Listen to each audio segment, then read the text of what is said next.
നീ ഫോണിൽ റെക്കോർഡ് ചെയ്യായിരുന്നു അല്ലേ? ആണെങ്കിൽ സ്വർണത്തിന്റെ കാര്യം നീയാണോ തീരുമാനിക്കുന്നത്? അതെ, എന്റെ സ്വർണത്തിന്റെ കാര്യം ഞാൻ തന്നെയാ തീരുമാനിക്കുന്നത്. അമ്മയോട് എതിർത്ത് സംസാരിക്കുന്നു. പ്രദീപേ, വേണ്ട. ഞാൻ എന്നോട് ചോദിച്ചതിന്റെ മറുപടിയാ പറഞ്ഞേ. മോളെ, നീ വെറുതെ ഈ വീട്ടിലെ സമാധാനം കളയരുത്. ഇവര് പറയുന്ന അനുസരിക്ക്. കല്യാണത്തിന് നിങ്ങൾ കണക്ക് പറഞ്ഞ് എത്ര കാശ് വാങ്ങിച്ചു? അതിനുശേഷം എത്ര പ്രാവശ്യം ഓരോ ആവശ്യങ്ങൾ പറഞ്ഞ് കാശ് ചോദിച്ചു വാങ്ങിച്ചു? അതൊക്കെ അവര് വീട്ടിൽ നിന്ന് കടം വാങ്ങി ലോൺ എടുത്ത് തന്നതാ. പിന്നെ നാണോ ഇല്ലാതെ ചോദിക്കുന്ന എന്തിനാ? ഇവിടെ ഓരോ ആവശ്യമുള്ളോണ്ടല്ലേ ചോദിക്കുന്നേ? ചോദിക്കുന്നവർക്ക് വെറുതെ അങ്ങ് ചോദിച്ചാ മതി, വേറെ മുടക്കൊന്നും ഇല്ലല്ലോ.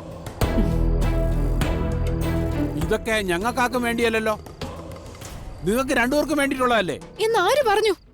എന്റെ വീട്ടിൽ നിന്ന് തരുന്ന പണവും എന്റെ സ്വർണം എടുത്ത് വാങ്ങിക്കുന്നത് എന്റെ പേര് രജിസ്റ്റർ ചെയ്യാനാണോ? അല്ലെങ്കിൽ പ്രദീപേട്ടന്റെ പേര് രജിസ്റ്റർ ചെയ്യാനാണോ? അല്ലല്ലോ, നിങ്ങളുടെ പേര് തന്നെയല്ലേ. ഇതൊക്കെ ഞങ്ങളുടെ കാലശേഷം നിങ്ങൾക്കുള്ളത് തന്നെയല്ലേ? അത്ര ഔദാര്യമൊന്നും എനിക്ക് വേണ്ട. എന്റെ അച്ഛനമ്മയും ലോൺ എടുത്തും കടം വാങ്ങിയും നിങ്ങൾക്ക് വസ്തുവകകൾ വാങ്ങിച്ചു തരേണ്ട ആവശ്യം എന്താ? അതിലെന്തെങ്കിലും ന്യായമുണ്ടോ? എടി, നിന്നെ ഇനി ഇതിൽ കൂടുതൽ പറഞ്ഞ് മനസ്സിലാക്കാനൊന്നും വയ്യ. നീ നാളെ വീട്ടിൽ വിളിച്ച് കാശ് ചോദിച്ചില്ലെങ്കിൽ നിന്നെ ഞങ്ങൾ തിരിച്ച് വീട്ടിൽ കൊണ്ടാക്കും. അതിലെനിക്ക് സന്തോഷമേ ഉള്ളൂ. എനിക്കിവിടെ മടുത്തു. ഞാൻ എന്റെ വീട്ടിൽ പൊക്കോളാം. പക്ഷെ ഞാൻ പോകുമ്പോ ഇതുവരെ എന്റെ കയ്യിൽ നിന്നും എന്റെ വീട്ടുകാരുടെ കയ്യിൽ നിന്നും വാങ്ങിയ പണവും നിങ്ങളെടുത്ത് എന്റെ സ്വർണവും എല്ലാം എനിക്ക് തിരിച്ചു വേണം. അല്ലാതെ ഞാൻ പോകുന്ന കരുതണ്ട.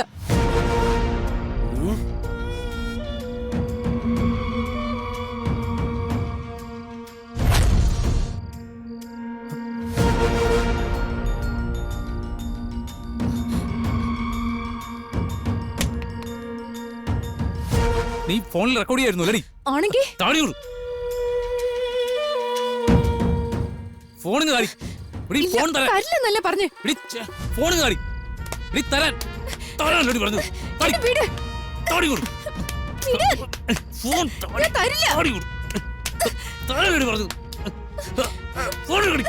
തരില്ലെന്നല്ലേ പറഞ്ഞേ? വിടാൻ നിന്നോട് തരാൻ പറഞ്ഞത്.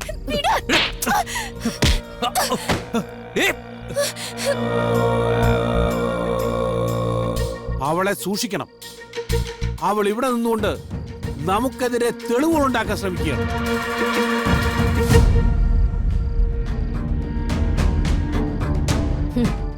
അവൾ എന്ത് തെളിവുകൾ ഉണ്ടാക്കിയാലും അതുകൊണ്ട് അവൾക്ക് ജീവനോടെ ഈ വീടിന്റെ പടിക്ക് പുറത്തിറങ്ങാൻ സാധിക്കില്ല.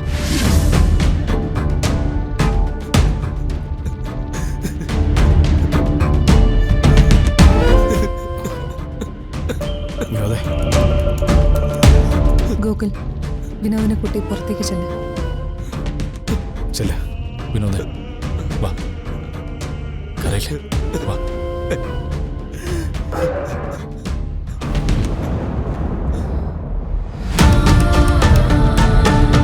പാവം വിനോദ് എങ്ങനെ സഹിക്കുന്നതാവോ?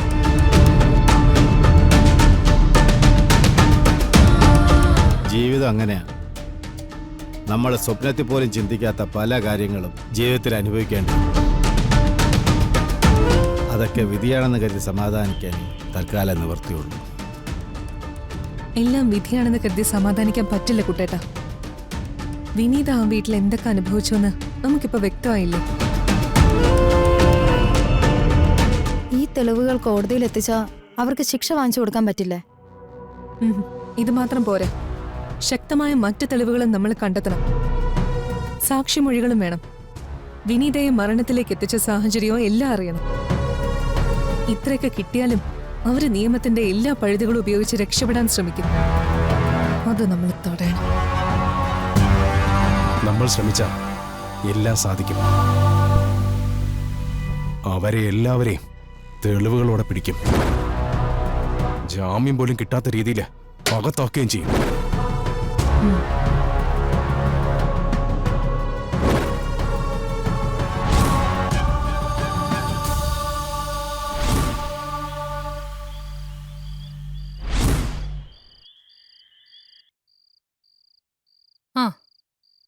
നിങ്ങളെന്താ ഇത്രയും വൈകിയേ? വിനോദിന്റെ കൂടെ കേസിന്റെ ചില കാര്യങ്ങൾക്ക് വേണ്ടി പോയിരിക്കായിരുന്നു. അതാ വൈകിയത്. നന്നായി. ഈ സമയത്ത് വിനോദിന് നിങ്ങളുടെ സപ്പോർട്ട് വലിയൊരു ഹെൽപ്പാവും. വിനോദാകെ തകർന്ന അവസ്ഥയിലാ. അതുകൊണ്ടാണ് എല്ലാ കാര്യത്തിലും ഞങ്ങളും പോകുന്നത്. ദുർഗ, കേസിന്റെ കാര്യങ്ങളൊക്കെ എന്തായി? പുതിയ ഡെവലപ്മെന്റ്സ് എന്തെങ്കിലും ഉണ്ടോ? കേസ് നല്ല രീതിയിൽ തന്നെ മുന്നോട്ട് പോകുന്നുണ്ട് ചേച്ചി. തെറ്റ് ചെയ്തവർക്ക് ശിക്ഷ കിട്ടുമെന്ന് തന്നെയാ പ്രതീക്ഷിക്കുന്നത്. അതെ, ആവശ്യമില്ലാത്ത പ്രശ്നങ്ങളൊക്കെയാ നിങ്ങളെടുത്ത് തലേ വെച്ചിരിക്കുന്നത്. നിങ്ങൾക്ക് നഷ്ടപ്പെടാനൊന്നുമില്ല, പക്ഷേ ഈ വീട്ടിൽ താമസിച്ചുകൊണ്ട് നീയൊക്കെ കാണിച്ചു കൂട്ടുന്നത് ഞങ്ങളെയും ബാധിക്കും. എന്താ ഇത്? ഇങ്ങനെ സ്വാർത്ഥത കാണിക്കാതെ ചന്ദ്ര. നമ്മുടെ വീട്ടിലും പെൺകുട്ടികൾ ഉള്ളതല്ലേ. അവർക്കാണ് ഇങ്ങനൊരു അവസ്ഥ വരുന്നെങ്കിലോ? സപ്പോർട്ട് ചെയ്യ. മഹിയേട്ടന് പൂർണ്ണിമയെ സപ്പോർട്ട് ചെയ്യുന്നതുകൊണ്ടാ ഇവർക്ക് ഈ അഹങ്കാരം. ഇവര് ചെയ്യുന്നത് ശരിയാണെന്ന് ഉറപ്പുള്ളതുകൊണ്ടാ ഞാൻ ഇവരെ സപ്പോർട്ട് ചെയ്യുന്നത്. ആയിക്കോ, അവസാനം എല്ലാവർക്കും കൂടി അനുഭവിക്കാം. ചെറിയമ്മ, നിങ്ങളിത് കാര്യാക്കണ്ട. ചെന്ന് ഫ്രഷ് ആവാൻ നോക്ക്. ശരി ചേച്ചി. പിന്നെ പല്ലവി വന്നിട്ടുണ്ട്. നിങ്ങളെ തിരക്കി. നിങ്ങളെ കാണാഞ്ഞിട്ട് ഇപ്പോഴാ പോയത്. ആണോ? ഞങ്ങൾ അവളെ കണ്ടോളാം ചേച്ചി. പിന്നെ ഈ കേസിന്റെ തിരക്കും മറ്റും കഴിഞ്ഞാ ഉടനെ തന്നെ നിങ്ങളുടെ വിവാഹ രജിസ്ട്രേഷൻ നമുക്ക് നടത്താം. ശരി. എങ്കിൽ ചെന്ന് ഫ്രഷ് ആവ്.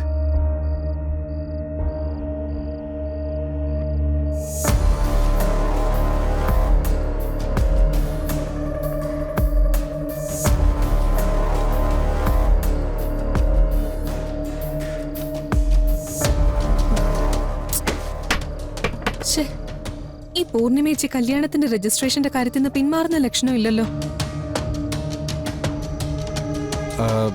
നമ്മളെ ചേച്ചിക്ക് നല്ല സംശയമുണ്ട്. അതുകൊണ്ടാ ചേച്ചി എപ്പോഴും ആ കാര്യം തന്നെ പറയുന്നത്. ആ സംശയം ഓരോ ദിവസം കൂടി വരിക. അതാ എത്രയും വേഗം രജിസ്ട്രേഷൻ നടത്താൻ നിർബന്ധിക്കുന്നത്. നമ്മളിത് എത്ര ദിവസം എന്ന് വെച്ചാ ചേച്ചിയെ പറ്റിക്കുന്നത്.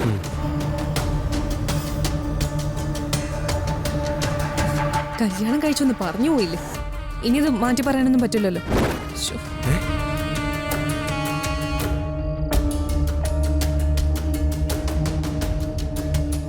നമ്മൾ എത്ര നാളിങ്ങനെ ചേച്ചിയെ പറ്റിക്കും?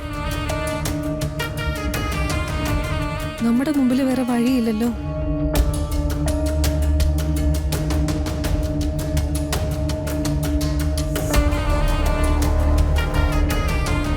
അപ്പൊ നീയൊക്കെ ഇത്രയും നാള് ചേച്ചിയെ പറ്റിക്കായിരുന്നല്ലേ?